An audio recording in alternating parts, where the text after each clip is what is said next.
ನಮಸ್ಕಾರ. ಇವತ್ತು ನಾವು ಮಾತಾಡೋಕೆ ಹೊರಟಿರೋದು ಒಂದು ಬಹಳ ಮುಖ್ಯವಾದ ವಿಷಯದ ಬಗ್ಗೆ. ಅರಣ್ಯಗಳ ಅತಿಯಾದ ಶೋಷಣೆ.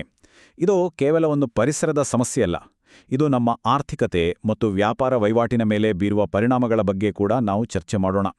ಸರಿ, ಇವತ್ತಿನ ಚರ್ಚೆಯಲ್ಲಿ ನಾವು ಏನೆಲ್ಲ ತಿಳ್ಕೊಳ್ತೀವಿ ಅಂದ್ರೆ, ಮೊದಲಿಗೆ ಭೂಮಿ ನಮಗೆ ಕೊಡುವ ಸಂಪನ್ಮೂಲಗಳ ಬಗ್ಗೆ ಮಾತಾಡೋಣ.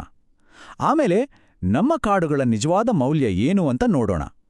ನಂತರ ಅವುಗಳನ್ನು ಅತಿಯಾಗಿ ಬಳಸೋದ್ರಿಂದ ಆಗೋ ನಷ್ಟಗಳೇನು, ಬೇರೆ ಯಾವ ರೀತಿಯ ಅಪಾಯಗಳಿವೆ ಮತ್ತು ಕೊನೆಯದಾಗಿ ಇದಕ್ಕೆ ಪರಿಹಾರವೇನು ಅನ್ನೋದರ ಬಗ್ಗೆ ವಿವರವಾಗಿ ಚರ್ಚೆ ಮಾಡೋಣ.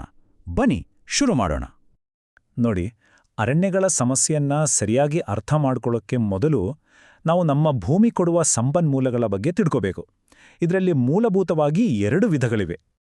ನೋಡಿ, ಇವೆರಡರ ಮಧ್ಯೆ ಇರೋ ಅತಿ ದೊಡ್ಡ ವ್ಯತ್ಯಾಸ ಅಂದ್ರೆ ಅವು ಮತ್ತೆ ತುಂಬಿಕೊಳ್ಳೋಕೆ ತಗೊಳ್ಳೋ ಸಮಯ. ಒಂದು ಕಡೆ ಸೂರ್ಯನ ಬೆಳಕು, ಗಾಳಿ ಅಂತವು ಮತ್ತೆ ಮತ್ತೆ ಸಿಗ್ತಲೇ ಇರುತ್ತೆ. ಅವು ನವೀಕರಿಸಬಹುದಾದ ಸಂಪನ್ಮೂಲಗಳು. ಆದರೆ ಇನ್ನೊಂದು ಕಡೆ ಪೆಟ್ರೋಲ್, ಕಲ್ಲಿದ್ದಲು, ಅಬ್ಬಬ್ಬಾ, ಅವು ಮತ್ತೆ ತಯಾರಾಗೋಕೆ ಲಕ್ಷಾಂತರ ವರ್ಷಗಳೇ ಬೇಕು. ಅದಕ್ಕೆ ಅವು ನವೀಕರಿಸಲಾಗದ ಸಂಪನ್ಮೂಲಗಳು. ಹಾಗಾದ್ರೆ ಇದರ ಅರ್ಥ ಏನು? ನಾವು ಉಸಿರಾಡೋ ಗಾಳಿಯಿಂದ ಹಿಡಿದು ನಾವು ಬಳಸೋ ಮೊಬೈಲ್ ಫೋನ್ ಒಳಗಿರೋ ಚಿಕ್ಕ ಖನಿಜದವರೆಗೂ ಎಲ್ಲವೂ ನೈಸರ್ಗಿಕ ಸಂಪನ್ಮೂಲವೇ. ಇವು ನಮ್ಮ ಬದುಕಿಗೆ, ನಮ್ಮ ಅಗತ್ಯತೆಗಳಿಗೆ, ನಮ್ಮ ಆರ್ಥಿಕ ಚಟುವಟಿಕೆಗಳಿಗೆ ಬಹಳ ಮುಖ್ಯ. ಈ ವ್ಯತ್ಯಾಸ ಯಾಕೆ ಮುಖ್ಯ ಅಂದ್ರೆ, ನಾವು ಈ ಪೆಟ್ರೋಲ್, ಡೀಸೆಲ್ನಂತಹ ಸಾಂಪ್ರದಾಯಿಕ ಶಕ್ತಿನ ಹೆಚ್ಚು ಬಳಸಿದಷ್ಟು ನಮ್ಮ ಕಾಡುಗಳಂತಹ ನವೀಕರಿಸಬಹುದಾದ ಸಂಪನ್ಮೂಲಗಳ ಆರೋಗ್ಯದ ಮೇಲೆ ನೇರವಾಗಿ ಕೆಟ್ಟ ಪರಿಣಾಮ ಬೀರುತ್ತೆ. ಸರಿ, ಇದು ಹೇಗೆ ಅಂತ ಮುಂದೆ ನೋಡೋಣ. ಅರಣ್ಯಗಳು ಅಂದ್ರೆ ನವೀಕರಿಸಬಹುದಾದ ಸಂಪನ್ಮೂಲಕ್ಕೆ ಒಂದು ಬೆಸ್ಟ್ ಎಕ್ಸಾಂಪಲ್. ಆದ್ರೆ ಅವುಗಳ ಬೆಲೆ ಬರೀ ಮರಾಮುಟ್ಟುಗಳ ಲೆಕ್ಕಕ್ಕೆ ಸಿಗೋದಿಲ್ಲ, ಅದಕ್ಕಿಂತ ಎಷ್ಟೋ ಪಟ್ಟು ಹೆಚ್ಚು. ಒಂದು ಕ್ಷಣ ಯೋಚನೆ ಮಾಡಿ. ನಾವು ಕೂರೋ ಕುರ್ಚಿಯಿಂದ ಹಿಡಿದು ನಮ್ಮ ಜೀವ ಉಳಿಸೋ ಔಷಧಿಗಳವರೆಗೂ ಎಲ್ಲವೂ ಕಾಡಿನಿಂದಲೇ ಬಂದಿರೋದು. ಅಷ್ಟೇ ಅಲ್ಲ, ಇವತ್ತಿಗೂ ಜಗತ್ತಿನಾದ್ಯಂತ ಸುಮಾರು 1.5 ಬಿಲಿಯನ್ ಜನ ಉರುವಲಿಗಾಗಿ ಅರಣ್ಯಗಳನ್ನೇ ಅವಲಂಬಿಸಿದ್ದಾರೆಂದ್ರೆ ನೋಡಿ. ಇದು ಇನ್ನೂ ಅದ್ಭುತವಾದ ವಿಷಯ.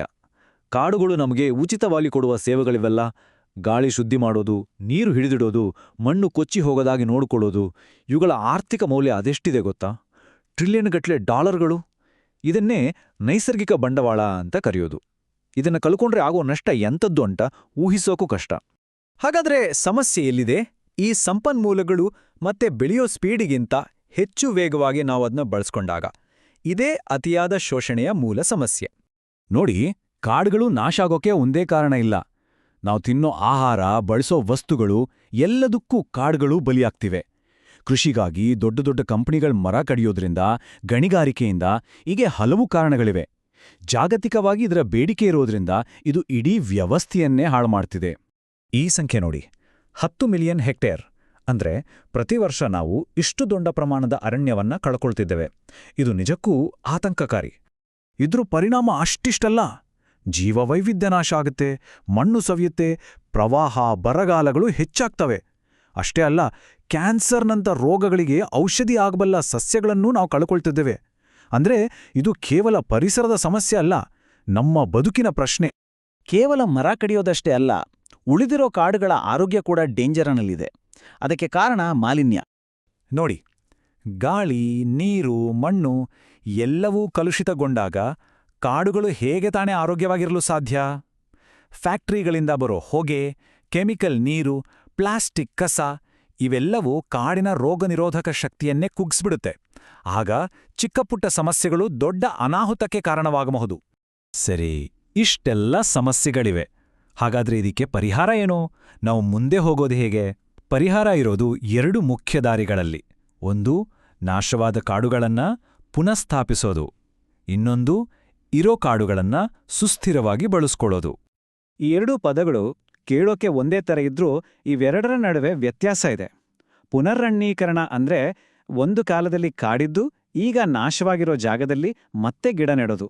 ಆದ್ರೆ ಅರಣ್ಯೀಕರಣ ಅಂದ್ರೆ ಹಿಂದೆಂದೂ ಕಾಡೇ ಇರದಿದ್ದಂಥ ಬಂಜರು ಭೂಮಿಯಲ್ಲಿ ಹೊಸದಾಗಿ ಕಾಡನ್ನ ಸೃಷ್ಟಿಸೋದು. ಹಾಗೇನೆ ಕಾಡು ಬೆಳೆಸೋದ್ರಲ್ಲೂ 2 ರೀತಿ ಇದೆ. ಒಂದ್ ಕಡೆ ನಾವೇ ಕೈಯಾರೆ ಸಸಿಗಳನ್ನ ನೆಟ್ಟು ಪೋಷಿಸೋದು. ಇನ್ನೊಂದು ಕಡೆ ಪ್ರಕೃತಿಗೆ ಅದರ ಪಾಡಿಗೆ ಬಿಡೋದು. ಅಂದ್ರೆ ಅಲ್ಲಿರೋ ಬೀಜಗಳಿಂದ, ಬೇರುಗಳಿಂದ ತಾನಾಗಿಯೇ ಕಾಡು ಮತ್ತೆ ಚಿಗುರುವಂತ ಮಾಡೋದು. 2 ವಿಧಾನಗಳು ಅವುಗಳದ್ದೇ ಆದ ಪ್ರಾಮುಖ್ಯತೆ ಹೊಂದಿವೆ. ಇದು ಸುಮ್ಮನೆ ಗಿಡ ನೆಟ್ಟು ಬರೋ ಕೆಲಸವಲ್ಲ. ಇದೊಂದು ವ್ಯವಸ್ಥಿತ ಯೋಜನೆ. ಎಲ್ಲಿ ಹೇಗೆ ಮರ ಕಡಿಬೇಕು, ನೀರಿನ ಮೂಲಗಳನ್ನ ಹೇಗೆ ರಕ್ಷಿಸಬೇಕು, ಅಲ್ಲಿರೋ ಸ್ಥಳೀಯ ಜನರನ್ನ ಹೇಗೆ ಇದರಲ್ಲಿ ಭಾಗಿಯಾಗಿಸ್ಬೇಕು ಅಂತ ಎಲ್ಲವನ್ನೂ ಪ್ಲಾನ್ ಮಾಡಿ ಮಾಡೋದು. ಇದು ಅರಣ್ಯದ ಆರೋಗ್ಯವನ್ನು ಕಾಪಾಡುತ್ತೆ, ನಮ್ಮ ಅಗತ್ಯತೆಗಳನ್ನು ಪೂರೈಸುತ್ತೆ. ಇಷ್ಟೊತ್ತು ನಾವು ಪರಿಸರದ ದೃಷ್ಟಿಯಿಂದ ನೋಡಿದ್ವಿ. ಈಗ ಬಿಸ್ನೆಸ್ ಪಾಯಿಂಟ್ ಆಫ್ ವ್ಯೂನಿಂದ ನೋಡೋಣ.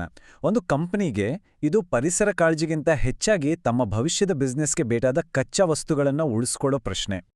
ಯಾವುದೇ ದೊಡ್ಡ ಕಂಪನಿಗೆ ತಮ್ಮ ಪೂರೈಕೆ ಸರಪಳಿ ಅಥವಾ ಸಪ್ಲೈ ಚೈನ್ ಬಹಳ ಮುಖ್ಯ. ಅದಕ್ಕಾಗಿಯೇ FSC ಅಂತ ಪ್ರಮಾಣಪತ್ರಗಳು ಇರೋದು. ಇದು ನಾವು ಬಳಸೋ ಮರ ಕಾನೂನುಬದ್ಧವಾಗಿ ಪರಿಸರಕ್ಕೆ ಹಾನಿಯಾಗದಂತೆ ತಂದಿದ್ದು ಅಂತ ಗ್ಯಾರಂಟಿ ಕೊಡುತ್ತೆ. ಇದರಿಂದ ಕಂಪನಿಯ ಹೆಸರು ಉಳಿಯುತ್ತೆ, ಹೂಡಿಕೆದಾರರಿಗೆ ನಂಬಿಕೆ ಬರುತ್ತೆ ಮತ್ತು ಮುಖ್ಯವಾಗಿ ಮುಂದಿನ ದಿನಗಳಲ್ಲೂ ಬಿಸ್ನೆಸ್ ನಡೆಸೋಕೆ ಬೇಕಾದ ಸಂಪನ್ಮೂಲ ಸಿಗುತ್ತೆ ಅನ್ನೋ ಭರವಸೆ ಇರುತ್ತೆ. ಕೊನೆಯದಾಗಿ ಒಂದು ಪ್ರಶ್ನೆ. ನಮ್ಮ ಕಾಡುಗಳು ಬರೀ ನಮ್ಮ ಅಗತ್ಯಗಳನ್ನು ಪೂರೈಸಕ್ಕೆ ಇರೋ ಒಂದು ಸರಕೆ, ಅಥವಾ ನಾವು ಮುಂದಿನ ಪೀಳಿಗೆಗೆ ಬಿಟ್ಟು ಹೋಗಬೇಕಾದ ಒಂದು ಅಮೂಲ್ಯ ಪರಂಪರೆಯೇ? ಇದರ ಬಗ್ಗೆ ನಾವೆಲ್ಲರೂ ಯೋಚಿಸಬೇಕಿದೆ. ನಮ್ಮ ಉತ್ತರ ನಮ್ಮ ಭವಿಷ್ಯವನ್ನೇ ನಿರ್ಧರಿಸುತ್ತದೆ.